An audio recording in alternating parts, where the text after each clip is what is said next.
Assalamualaikum. Assalamualaikum. Permisi. Bentar. Waalaikumsalam. Parungan. Dengan baik Pak. Boleh Ya. saya minta waktunya sebentar? Bisa. Silakan masuk. Baik. Terima kasih Pak atas Ya. waktu yang Bapak beri. Saya perkenalkan, nama saya Wahyu Surya Firdaus dari Stikes Gria Husada Sumbawa, program studi S1 Kesehatan Masyarakat semester 3. Nah, di sini saya akan melakukan penyuluhan tentang cara penggunaan obat yang baik dan benar. Iya. Adapun topik-topik pembahasan yang saya sampaikan yaitu tepat obat, tepat dosis, dan tepat waktu. Nah, yang pertama saya akan menjelaskan tentang tepat dosis. Nah, tepat dosis itu bagaimana Bapak menggunakan dosis yang benar. Di situ Bapak tertera ketika pergi ke puskesmas, diberi keterangan dari puskesmas tersebut. Misalnya ada pemberian obat dalam waktu dosis 3 kali sehari. Nah, itu tiga kali sehari itu 3 kali dalam sehari itu artinya dalam minum obat itu tertera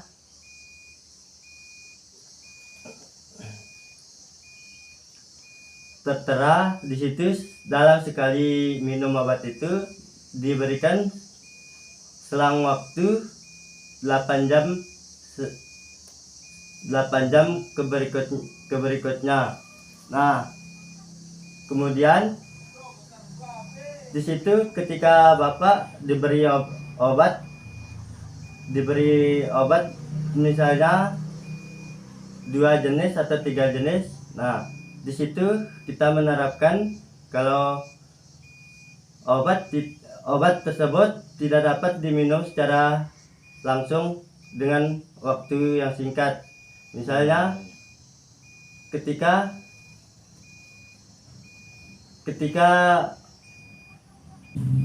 berikutnya saya akan menerapkan tentang tepat waktu. Artinya tepat waktu itu waktu yang disarankan untuk meminum obat tersebut. Nah, di situ tertera obat 8 jam setelah minum obat yang sebelumnya. Nah, itu ada waktunya Pak. Kalau misalnya di situ tertera tiga kali dalam sehari. Nah, di situ obat pertama kita minumnya misalnya jam 7 pagi. Nah, di situ kita hitung dari jam 7 itu hingga 8 jam gitu. Terus obat itu tidak dapat diminum secara bersamaan. Misalnya Bapak diberikan paracetamol atau dan amoxicillin. Nah, itu tidak boleh secara bersamaan Pak. Harus memberikan waktu 5 menit atau 10 menit setelah meminum obat yang satu. Nah, kemudian ya Pak, kalau obat yang misalkan di bawah umur ada nggak Pak? Bisa diminum nggak? Baik, sama anak-anak di bawah umur. Baik, gini, saya akan menerapkan atas pertanyaan Bapak. Jadi gini, ketika obat tersebut dosisnya 500 mg per satu tabletnya itu ketika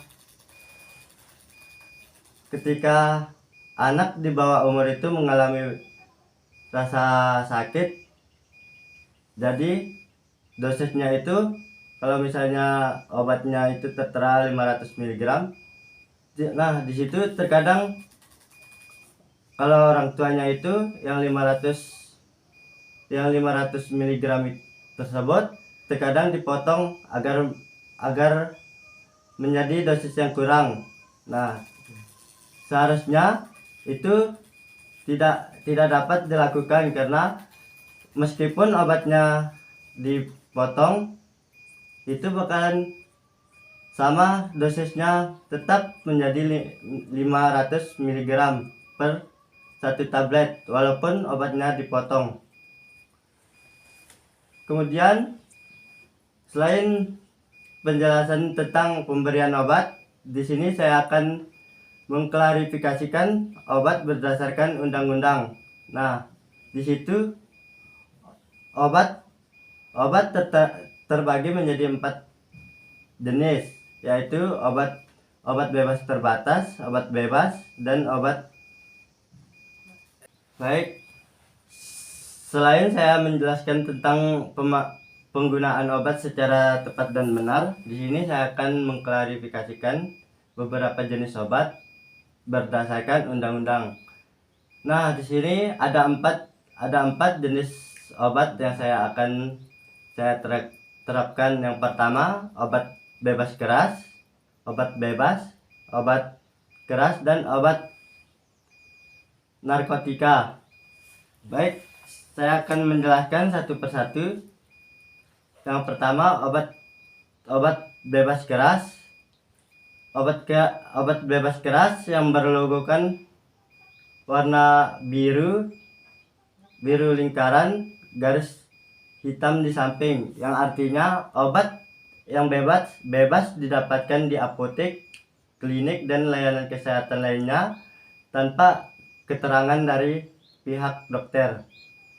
Yang kedua, obat bebas.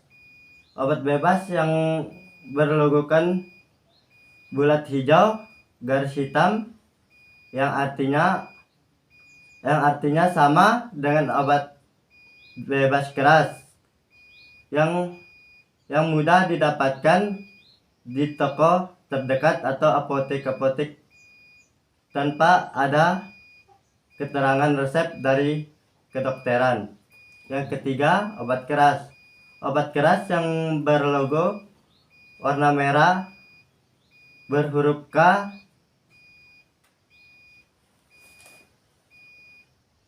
bergaris hitam, yang artinya obat yang tidak dapat sembarang untuk ditemukan atau bisa dibeli, karena obat keras itu hanya dapat kita peroleh ketika ada saran atau keterangan dari pihak kedokteran. Yang keempat ada obat narkotika.